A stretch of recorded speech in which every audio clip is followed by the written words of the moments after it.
Hello students, welcome to missile classes. और मैं आज आपके सामने लेकर आया हूं महातांडव क्लास निबंध सेक्शन का। आप सभी को पता होना चाहिए कि सर हमारे पेपर में निबंध सेक्शन से रिलेटेड 5 मार्क्स का क्वेश्चन आने वाला है। चाहे आप हिंदी कोर लिए हैं या हिंदी इलेक्टिव लिए हैं, चाहे आपका 7 तारीख को एग्जाम हो, 8 तारीख को एग्जाम हो या 9 फरवरी को एग्जाम हो, इन तीनों दिन में आज जो मैं आपके निबंध लेखन के बारे में महातांडव क्लास लेकर आया हूं, हमें यकीन है इस बात की इसी सेक्टर से आपके पेपर में क्वेश्चन छपेगी।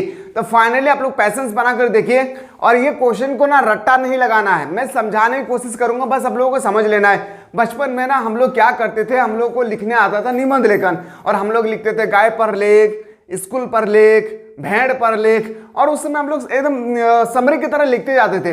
लेकिन जैसे जैसे हमारी क्लास ऊपर बढ़ी, हम लोगों को अब इस तरह से लिखने से नहीं चलने वाला है। हम लोगों को सबसे पहले इंट्रोडक्शन लिखना है, उद्देश्य बताना है, लास्ट में निष्कर्ष बताना है, उपसंहार बताना है, ये सब के बारे में हम लोगों को लिखना है। तो मैं नहीं चाह रहा हूं कि आपके हाथों से यूं ही 5 मार्क्स का अंक चला जाए। अगर आप लोग चाहते हैं तो बता दीजिएगा, हमें भी लगता है कि आप लोग नहीं चाहते होंगे, तो टेंशन नहीं लेना है। जितना ज्यादा हो सके आप लोग अपने दोस्तों को शेयर कर दीजिए। मैं 6 से 7 आप लोगों के सामने आज निबंध पेश करने वाला हूं।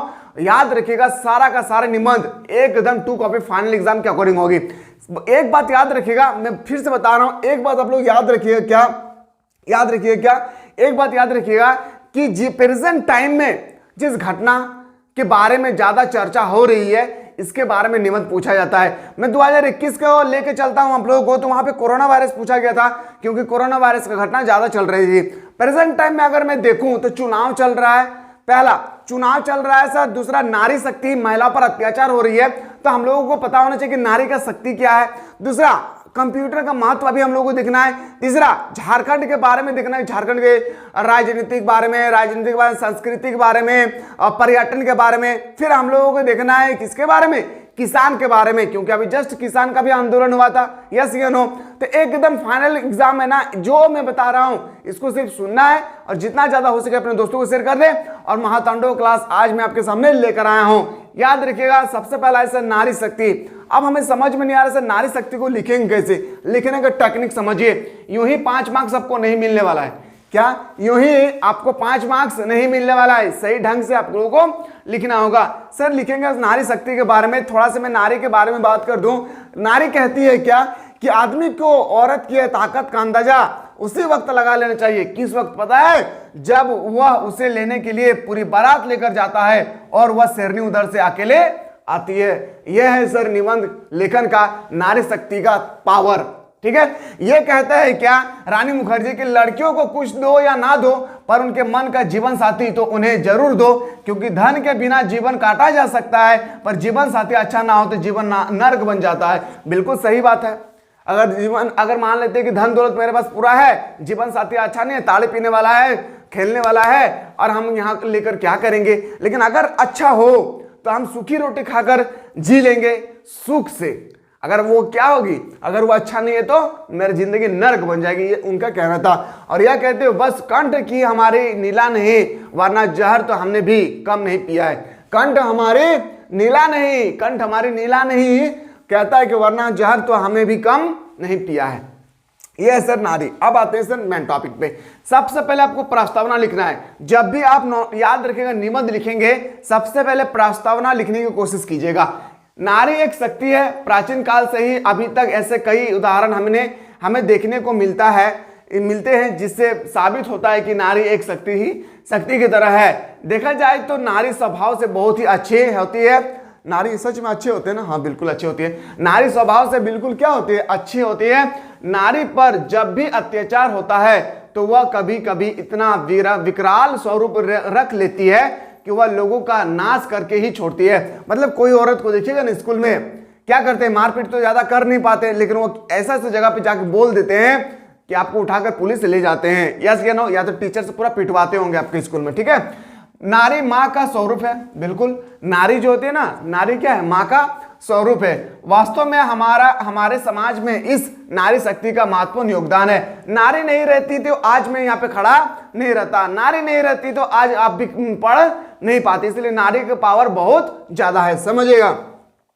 लेकिन कुछ लोग नारी को केवल कमजोर समझते हैं। लेकिन कुछ लोग हैं इस दुनिया पे जो नारी को कमजोर समझते हैं और वो अपनी मुट्ठी में करके रखते हैं। इसलिए कहता हूं मेरे बहन, मेरे बड़ी दीदी, इसलिए कहता हूं आप लोगों को पढ़ ले, ये समय है। याद रखिएगा, जब कुछ नहीं होगा ना तब शिक्षा काम आने वाला है। आगे कहता है सर क्या कि कमजोर समझते हैं उन लोगों की यह भूल है क्योंकि नारी आज के जमाने की सबसे बड़ी शक्ति है। उन लोगों को कहना बिल्कुल भूल है कि उनको पता नहीं कि नारी आज की सबसे बड़ी शक्ति है।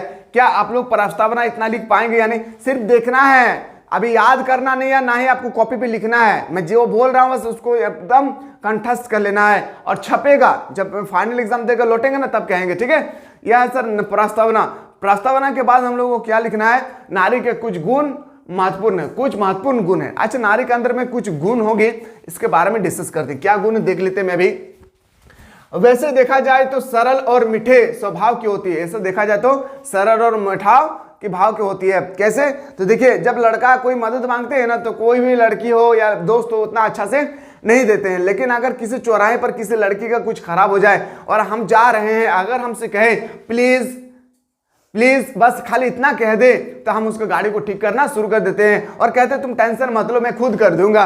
कहते या नहीं? वही कहता है कि स्वभाव ही होती है, लेकिन नारी के अंदर कुछ गुण भी देखने को मिलती है। नारी के अंदर सहनशीलता होती है। यह सबसे इंपॉर्टेंट इस टॉपिक है कि नारी के अंदर जितना भी सहनशीलता होती है ना, वो मर्द के अंदर नहीं होता है। कैसे सर, ऐसा क्यों बोल रहे हैं? तो क्योंकि अगर आप अपने सिस्टर को या आपके घर पे किसी को शादी ब्याह दिए हैं तो देखिएगा उसमें वहां पे कितना अत्याचार होते हैं, वह कितना बर्दाश्त करके रहती है वहां के अत्याचारों को, ठीक है। सहनशीलता होती है। अगर हमें देखे कि बचपन से बुढ़ापे तक नारी सब कुछ सहन करती जाती है, वह किसी को जवाब भी नहीं देती है। बिल्कुल सही बात है। बचपन में नारी को बोझ समझा जाता था। बचपन में हम लोग बोलते थे, अभी भी बहुत सारे समाज है, समाज की कैटेगरी है जहाँ पे नारी को, लड़कियों को बोझ समझा जाता है। क्या? बोझ समझा जाता है। और जैसे जैसे वह बड़ी होती जाती है उसको बोझ होने का एहसास होती जाता है। क्यों? क्योंकि उसको शादी देना है। बेटा रहता तो रोकड़ा लेके आता, अभी 10 लाख 15 लाख का डिमांड करते। अरे दूसरे के पैसे से उछलने से क्या फायदा है मेरे दोस्त? अपनी कमाई से किसी और को शादी करके घर लाओ, उसमें मजा कुछ और है। परिवार वाले उसकी शादी कर देते हैं। शादी के बाद जब वह ससुराल में आती है तो वह सबकी सुनती है। उससे सहनशीलता का गुण प्रमुख रूप से होती है। इसके अलावा नारी में संघर्ष करने का गुण भी नहीं होती है। मायके में क्या होती है ना, मायके में जब वह लड़की रहती थी बिना शादी से पहले, तो कोई काम कहते तो वो टाल देती थी, नहीं कर पाएंगे अम्मी, हम जा रहे पापा, हम नहीं करेंगे। लेकिन जब वो उसका शादी हो जाती है, ससुराल जब चले जाते हैं तो कहते हैं क्या कि याद रखिएगा, अगर आप टिनका भी उठाने के लिए कहते हैं ना ससुराल वाले, तो वो झुक कर उस टिनका को भी उठा लेती है। अगर वह कुछ भी कार्य करती है तो ज्यादातर उसमें पीछे हटती है। वह उस कार्य की सफलता के लिए लगातार संघर्ष करती है। यह गुण नारी के अंदर विद्यमान होती है।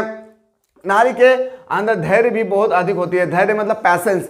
नारी के अंदर पैसेंस बहुत ज्यादा होती है। क्या? नारी जो होती है ना, महिलाएं, उसके अंदर में पैसेंस बहुत ज्यादा होती है। लेकिन जब यह हद से ज्यादा हो जाए, यानी कि अगर कोई नारी हद से ज्यादा तंग करे तो वह फिर नारी शक्ति का रूप ले लेती है। लेकिन हमें पता है कि औरतों के अंदर में क्या है, धैर्य रखने की क्षमता है। लेकिन अगर ज्यादा उसे कोई तंग करते हैं तो वो नारी शक्ति का रूप धारण कर लेते हैं। आप सभी को पता है ना, याद रखिएगा, इसी से नागिन का रूप धारण कर लेते हैं। और जब नारी शक्ति बनती है तो अच्छे पीछे हटते हुए नजर आते हैं। और जब नारी अपना रूप दिखाती है तो अच्छे व्यक्ति भी अपने पीछे हट जाती है। प्रस्तावना के बाद लिखना है सर नारी के कुछ महत्वपूर्ण गुण। ये गुण हो गया सर, समझ में आ रहा है तो डन कर दीजिएगा, ठीक है। सिर्फ सुनना है और कुछ नहीं करना, इसलिए मैं फास्टली बता रहा हूं। अब लिखना है सर नारी शक्ति का कुछ उदाहरण। अब नारी शक्ति का कुछ उदाहरण देना है, स्टेप बाय स्टेप मैं समझा रहा हूं। नारी शक्ति का कुछ उदाहरण देना है। नारी शक्ति के रूप में हम कई महिलाओं को जानते हैं। नारी शक्ति के रूप में हम कई प्रकार के महिलाओं को जानते हैं जो एक शक्ति के रूप में उभरी है। झांसी की रानी, सभी को पता है झांसी की रानी 1857 की क्रांति। झांसी की रानी जो कि अकेले ही दुश्मनों के छक्के छुड़ा देती थी। कौन? झांसी की रानी। दरअसल झांसी की रानी का कम उम्र में विवाह हुआ था और कुछ सालों में ही उनके पिता झांसी के राजा का स्वर्गवास हो गया, जिस वजह से झांसी की रानी लक्ष्मीबाई बनी। लेकिन कुछ लोगों ने एक नारी का राज्य की सुरक्षा के लिए सुरक्षा की डोर अपने हाथ में संभाली। जब उनके रानी लक्ष्मीबाई का जब शादी हो गई छोटी सी उम्र में, 16 साल की उम्र में या 12 साल की उम्र में जब शादी हो जाती है, तो उसके पिता फादर का डेथ हो जाता है और वो कहता है कि पूरे साम्राज्य को, झांसी के साम्राज्य को कौन संभालेंगे, तब बना देते हैं किसको, याद रखिएगा, रानी लक्ष्मीबाई को। डोर अपने हाथ में संभालती है। वह तब तक लड़ती रही जब तक कि उनकी सांस रही।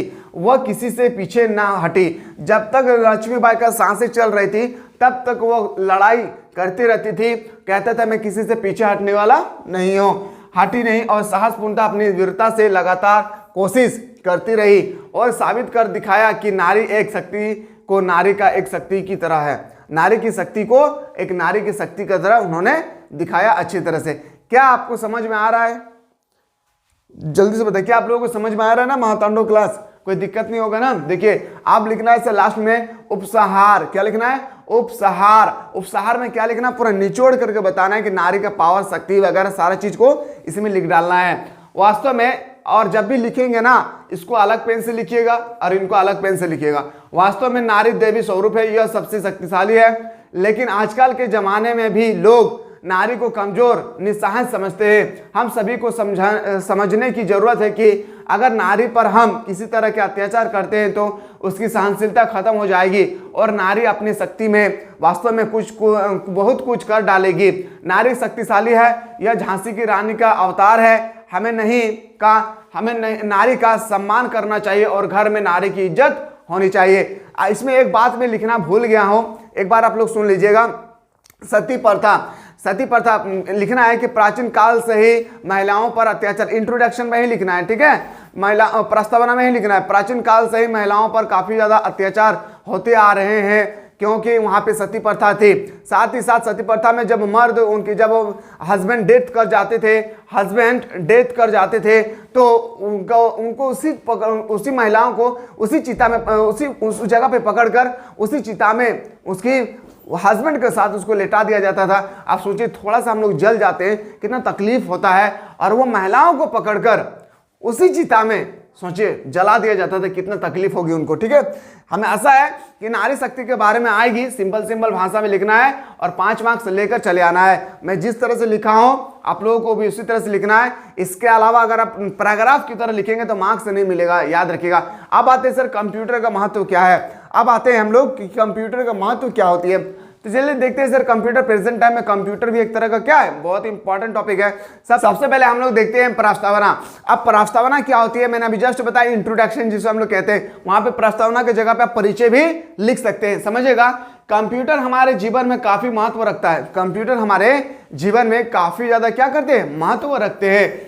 इस वजह से आज हमारा जीवन बेहद आसान और सरल हुआ है। कंप्यूटर की वजह से ही आज हमारे जीवन सरल और आसान बिल्कुल हो चुकी है। कंप्यूटर के बिना आज हमारे जीवन की कल्पना भी बेहद मुश्किल है। बिल्कुल सही बात है, कंप्यूटर के बिना आज हमारे जीवन बिल्कुल बेहद मुश्किल है। कंप्यूटर नहीं है तो बहुत सारे ऐसे चीजें हैं जो हम लोग कर नहीं सकते हैं। विकसित देशों के विकास में कंप्यूटर का एक बड़ा योगदान रहा। विकसित देश जैसे अमेरिका, विकसित देशों के विकास में कंप्यूटर का एक बहुत बड़ा योगदान रहा। इसे मनोरंजन और संचार के लिए भी इस्तेमाल किया जाता है। और इस कंप्यूटर को मान लेते हैं मेरा क्या है, कंप्यूटर है, तो इसको हम लोग संचार के लिए भी इस्तेमाल करते हैं और मनोरंजन के लिए भी। कभी मन करे तो फिल्म भी लगा सकता हूँ और देख सकता हूँ, तो ये मनोरंजन के रूप में भी हम लोग इस्तेमाल कर सकते हैं। आते हैं सर, कंप्यूटर क्या है, व्हाट इज कंप्यूटर। समझ लीजिएगा सर, कंप्यूटर एक यांत्रिक मशीन है। कंप्यूटर क्या है, एक यांत्रिक मशीन है, ठीक है, जिसमें अनेक प्रकार के गणित के सूत्रों एवं तथ्यों के आधार पर कार्य करता है। कंप्यूटर बेहद ही कम समय में गणना करके तथ्यों को अपने स्क्रीन पर दिखाता है। बहुत सारे देखिए, हम लोग बड़े बड़े हम लोग कैलकुलेशन को नहीं कर पाते, लेकिन कंप्यूटर पर तुरंत बटन दबाने से तुरंत कैलकुलेशन करके वो आपके सामने रख देते हैं। कंप्यूटर आधुनिक युग के सबसे महत्वपूर्ण आविष्कारों में से एक है। और कंप्यूटर जो है ना, आधुनिक युग काल में तो बहुत सारा चीजें का आविष्कार हुआ है, लेकिन सबसे ज्यादा अगर महत्वपूर्ण अगर देखा जाए तो है क्या, कंप्यूटर। ठीक है, ये सर इस प्रस्तावना की जगह परिचय भी लिख सकते हैं, लेकिन अलग कलम से लिखिएगा, बेहतर होगा। कंप्यूटर क्या है मैंने बता दिया हूं, कंप्यूटर क्या होती है। अब आते हैं सर इसी के टॉपिक में, उपयोगिता।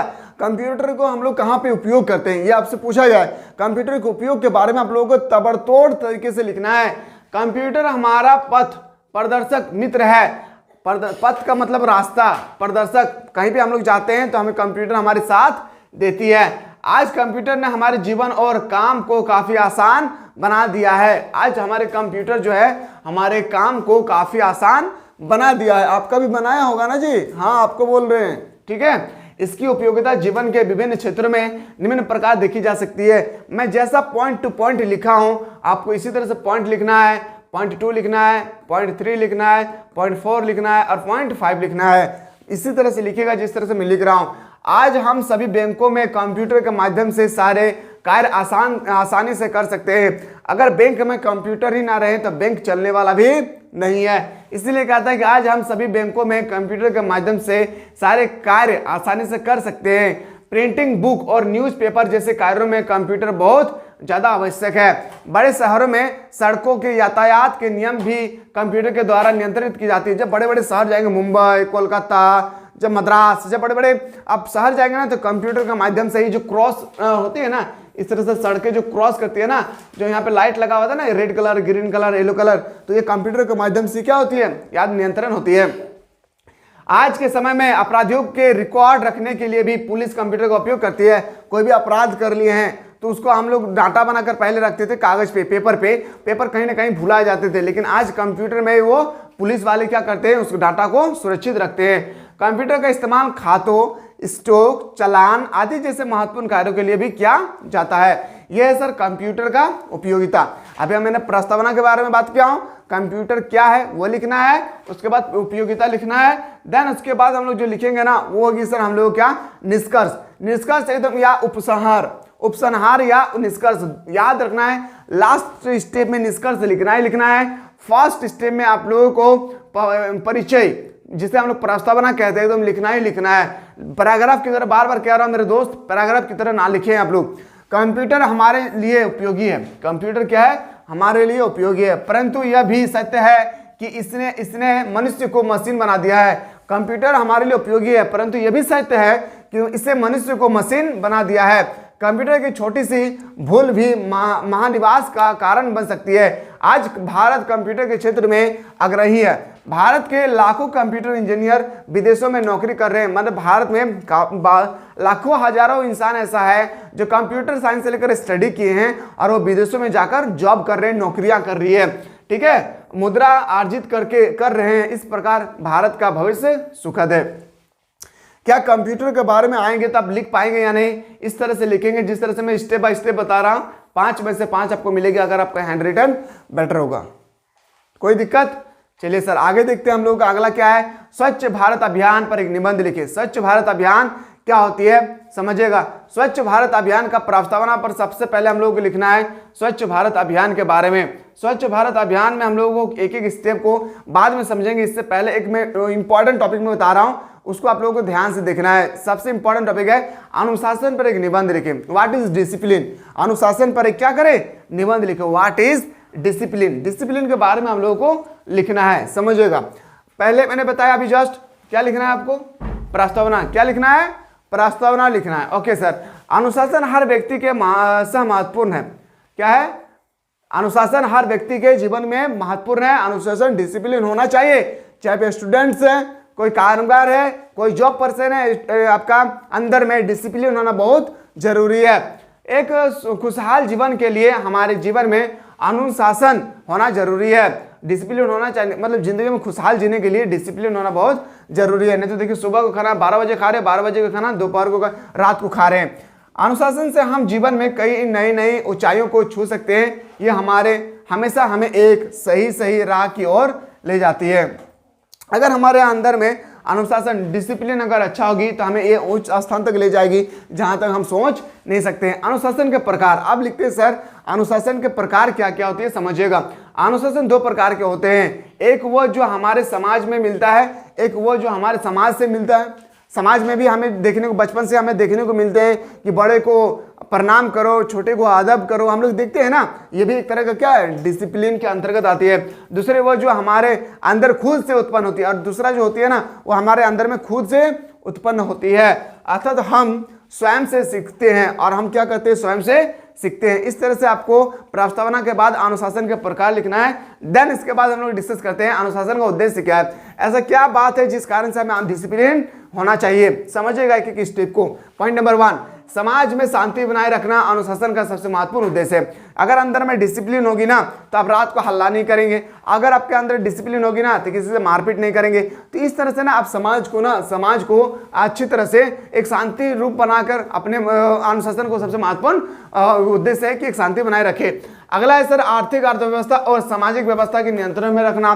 पॉइंट 3 में है सर सभी मनुष्यों की आगे बढ़ने के लिए प्रेरित करना, सभी मनुष्यों को आगे बढ़ने की प्रेरित करना, जिंदगी को सही दिशा में बनाए रखना। और जिंदगी जो होती है हमारे उसको एक सही डायरेक्शन में बनाए रखना होती है। अनुशासन के फायदे क्या है, अब आते हैं सर अनुशासन का फायदा क्या होता है। पॉइंट नंबर 1, अनुशासन किसी भी व्यक्ति के संपूर्ण व्यक्तित्व के विकास में मदद करती है। मैं कैसा लिख रहा हूं, एक एक स्टेप को समझिए।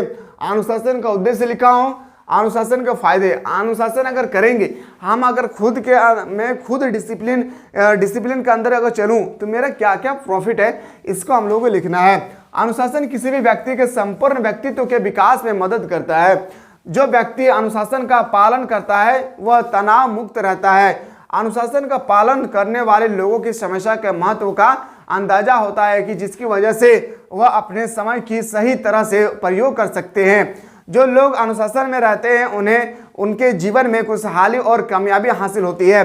जो व्यक्ति अनुशासन में रहते हैं उसे सही शिक्षा प्राप्त होती है। अगर हम अनुशासन के अकॉर्डिंग रहेंगे ना तो हमें भले ही हमें किताबी नॉलेज ना प्राप्त हो, पर हमारे समाज की नॉलेज हमें प्राप्त हो जाएगी जो किसी किताब में नहीं मिलने वाला है। ठीक है, इसके साथ साथ उज्जवल भविष्य की ओर प्राप्ति भी होती है। अनुशासन का पालन करने वाला पहला व्यक्ति विद्वान बनता है। और अनुशासन जो भी व्यक्ति पालन करते हैं वो अपने आप को क्या बनाते हैं, एक अपने आप को विद्वान के रूप में वो धारण करते हैं। क्या आप लोगों को समझ में आ रहा होगा? एक बार जरूर बताएं। क्या आप लोग अनुशासन के बारे में बताया, कंप्यूटर के महत्व के बारे में बताया, नारी शक्ति के बारे में बताएं। क्या आप लोग अगर इस तरह से क्वेश्चन आएंगे तो आप लोग कर लेंगे? एक बार जरूर बताइएगा क्या आप लोग कर लेंगे। अब उपसंहार लिखना है सर, जिसे हम लोग निष्कर्ष कहते हैं। एक व्यक्ति को अपने जीवन में कभी अनुशासन को नहीं खोजना चाहिए। कोई भी व्यक्ति हो अपने आप में डिसिप्लिन को नहीं खोना चाहिए, नहीं तो इस समाज में आपको इज्जत नहीं मिलने वाला है। अगर एक बार समय हाथ से निकल गया तो वापस लौटकर नहीं आता है। मेरा एक थ्योरी है जो आप लोग देख रहे हैं, समय अगर हाथ से निकल गई तो फिर यह समय दोबारा आपके हाथों पर लौट कर नहीं आने वाला है। अपने जीवन में हर एक व्यक्ति ने अनुशासन को अपना लिया तो उसे हमेशा जीवन में सफलता मिलेगी। इसकी वजह से हर एक व्यक्ति विद्यार्थी जीवन में अनुशासन के महत्व को समझ सकते हैं। ठीक है, समझ में आया? क्या डाउट? क्वेश्चन आएंगे तो कर लेंगे ना इस तरह से। आप कोई दिक्कत होगी तो बताइए। झारखंड राज्य पर एक निबंध, सबसे इंपॉर्टेंट आती है सर मेरे अकॉर्डिंग कि झारखंड राज्य का पर एक निबंध लिखें। और ये क्वेश्चन आंख बंद करके रट्टा लगा लीजिएगा, जिस तरह से मैं समझा रहा हूं बस आप लोगों को समझ लेना है। ये क्वेश्चन जितना भी तारीफ किया जाए इस क्वेश्चन का बहुत कम है। जाके देखिए रांची बोर्ड, वहां पे ये क्वेश्चन छप चुका है। चाहे झारखंड के संस्कृति के बारे में आए, चाहे झारखंड के पर्यटन के बारे में आए, चाहे झारखंड का आधुनिक स्थिति के बारे में आए, झारखंड के प्रेजेंट स्थिति के बारे में आए, झारखंड के बारे में निबंध आए, सारा का आंसर यही लिखना है जो मैं अभी बताने वाला हूं। समझिएगा। सबसे पहले हमारे देश में झारखंड राज्य में सबसे अधिक हरियाली होने के कारण इस राज्य में अधिक झाड़ी होने की वजह से है। आप सभी को पता है कि झारखंड नाम दिया गया है क्योंकि इसमें सबसे ज्यादा जंगल झाड़ियां पाई जाती है, इसलिए इस राज्य का नाम झारखंड पड़ा है। झाड़ी झारखंड। ठीक है, तो हमारे देश में झारखंड राज्य में सबसे अधिक हरियाली होने के कारण तथा इस राज्य में अधिक झाड़ी होने की वजह से इसका नाम झारखंड पड़ा है। झारखंड का अर्थ झार होता है। झारखंड का अर्थ क्या होता है? झार होता है, अर्थात झाड़ी, और खंड मतलब होता है जगह, मतलब झाड़ियों की जगह को हम लोग झारखंड कहते हैं, अर्थात झाड़ियों वाला स्थान, इसलिए इसको झारखंड कहा जाता है। क्या समझ में आया? झारखंड का नाम झारखंड क्यों पड़ा है, इसी तरह से लिखना है। झारखंड में खनिजों का भी भरपूर भंडार है और झारखंड में कोयला देखिए, अभ्रक देखिए, भरपूर भंडार है। आगे कहता है कि अगर झारखंड राज्य को शब्दों के अर्थ के रूप में देखा जाए तो इसका शब्दित अर्थ वन प्रदेश भी होता है, क्योंकि इसमें सबसे ज्यादा जंगल झाड़ियां पाई जाती है, तो एक तरह का वन का भी रूप धारण, फॉरेस्ट का रूप भी धारण कर सकते हैं। और भारत के सबसे अधिक वन क्षेत्र की भूमि भी कहा जाता है, क्योंकि यहाँ पर वन संपदा बहुत अधिक पाई जाती है। सबसे पहले झारखंड शब्द का प्रयोग एतराई ब्राह्मण उपनिवेशित में हुआ था, जिसको पुंड शब्द भी कहा जाता है, पुंड शब्द भी कहा है। इसके अलावा पद्मावत में अकबरनामा और कबीर की रचनाओं में भी इस राज्य को झारखंड प्रदेश की कहा गया था। ये है सर हम लोग का झारखंड के बारे में थोड़ा सा इंट्रोडक्शन। आगे लिखना है झारखंड राज्य का विस्तार पूर्व, पश्चिम, उत्तर, दक्षिण चारों दिशाओं में क्रमशः बिहार, उत्तर प्रदेश, छत्तीसगढ़, उड़ीसा और बंगाल राज्य की सीमाओं तक फैला हुआ है। झारखंड में धनबाद, बोकारो, जमशेदपुर इन शहरों में औद्योगिक विकास हुआ है। औद्योगिक मतलब फैक्ट्री, याद रखिएगा फैक्ट्री का भी काफी ज्यादा यहाँ पे विकास हुआ है, इसलिए इनको बड़े शहरों के रूप में इनको शामिल किया जाता है। एकदम जिस तरह से मैं लिख रहा हूं ना, कोशिश कीजिएगा कि एकदम सिंपल भाषा में लिखें और मार्क्स को बेटर कर लाएं अपने रिजल्ट में। यहाँ अधिकतर आदिवासी समुदाय से जुड़े हैं। यहाँ पे जो झारखंड में अधिकतर अगर मैं बात करूँ ना तो रहता है झारखंडी ऑल, ऐसा तो बिहार का भी लोग बहुत रहते हैं, लेकिन अगर मैं बात करूँ मेनली अगर झारखंड का तो एसटी और एससी सबसे ज़्यादा पाया जाता है। ये दो कास्ट झारखंड में सबसे ज़्यादा पाए जाते हैं और इन्हीं लोगों को प्रॉफिट नहीं मिलता है झारखंड में रहकर, ठीक है। और यहाँ जो है ना एससी एसटी पहले पढ़ता भी नहीं था और नेता नहीं चाहते थे कि वो पढ़े। अगर ये पढ़ेंगे तो अपने हक के लिए लड़ेंगे, ठीक है। और मैं नहीं चाहता कि मैं इसको पढ़ा लिखाऊं, और पहले इस तरह से होता था। और हमें अभी लग रहा है कि अब सबसे ज़्यादा अगर निखर कर कोई सामने आएगी ना तो एसटी और एससी, क्योंकि अब वो एसटी और एससी नहीं रहा, वो ओबीसी जनरल को भी टक्कर देने वाले हैं, ठीक है। खुद को कमजोर ना समझिए। हमारे संविधान के निर्मात्री भीमराव अंबेडकर कहते थे कि अपने हक के लिए पढ़ो, और हमारे नेता हमसे कहता है अपने हक के लिए लड़ो। पढ़ाई और लड़ाई में बहुत फ़र्क है। पढ़ाई करेंगे आबाद हो जाएंगे, लड़ाई करेंगे तो बर्बाद हो जाएंगे। डिपेंड करता है हम लोगों को कि हम लोगों को क्या करना है, अपने हक के लिए पढ़ना है या अपने हकों के लिए लड़ना है, ठीक है। यहाँ अधिकतर आदिवासी समुदाय से जुड़े हुए लोग रहते हैं, इसी वजह से उस राज्य के लोगों के जीवन और संस्कृति में भी इस समुदाय की छाप देखी जा सकती है। यहाँ जितिया पूजा, कर्मा पूजा, सरहुल यहाँ आदिवासी समाज के मुख्य रिवाज है। यहाँ पर सभी लोगों को अपने प्रकृति से बहुत ही ज़्यादा लगाव है। सभी लोग प्रकृति प्रेमी हैं और अपने अपने घरों के आंगन को हमेशा हरा भरा रखते हैं। अगर आप झारखंडी हैं तो आप ऐसा भी करते होंगे, हमें उम्मीद है। अब आते हैं सर भारतीय किसान क्या होती है। भारतीय किसान के बारे में अभी हम लोग जस्ट यहाँ पे बेहतरीन तरीके से मैं बताने वाला हूँ। तो भारतीय किसान के बारे में हम लोग थोड़ा सा, मैं चाह रहा हूँ ना कि वीडियो बहुत लॉन्ग बन जा रहा है, मैं चाह रहा हूँ कि फिर से एक महातांडव क्लास लेकर आओ नेक्स्ट वीडियो में। क्या आप लोग चाहते हैं कि नेक्स्ट वीडियो में सर हमारा किसान के बारे में होना चाहिए, भारतीय किसान के बारे में एक और टॉपिक है सर। वो टॉपिक क्या है, मेरा प्रिय पुस्तक के बाद एक और टॉपिक आपको मिलेगी। वो टॉपिक कौन सा है, तो देखिए मोहल्ले की गलियों की सफाई के लिए स्वस्थ अधिकारियों को पत्र लिखेंगे तो 5 मार्क्स आएंगे आपके पेपर में। कितना मार्क्स का, 5 मार्क्स का भी आपके पेपर में पत्र आएगी। कोई ऐसे स्टूडेंट्स है जो अभी तक हमारे इसको ज्वाइन नहीं किए हैं, पेड को सॉरी आपका ऑनलाइन टेस्ट सीरीज को, तो जल्दी जाएं प्ले स्टोर में सर्च कीजिए मिसाइल क्लासेस के एप्लीकेशन को और अपना जरूर आप लोग टेस्ट लगाइए।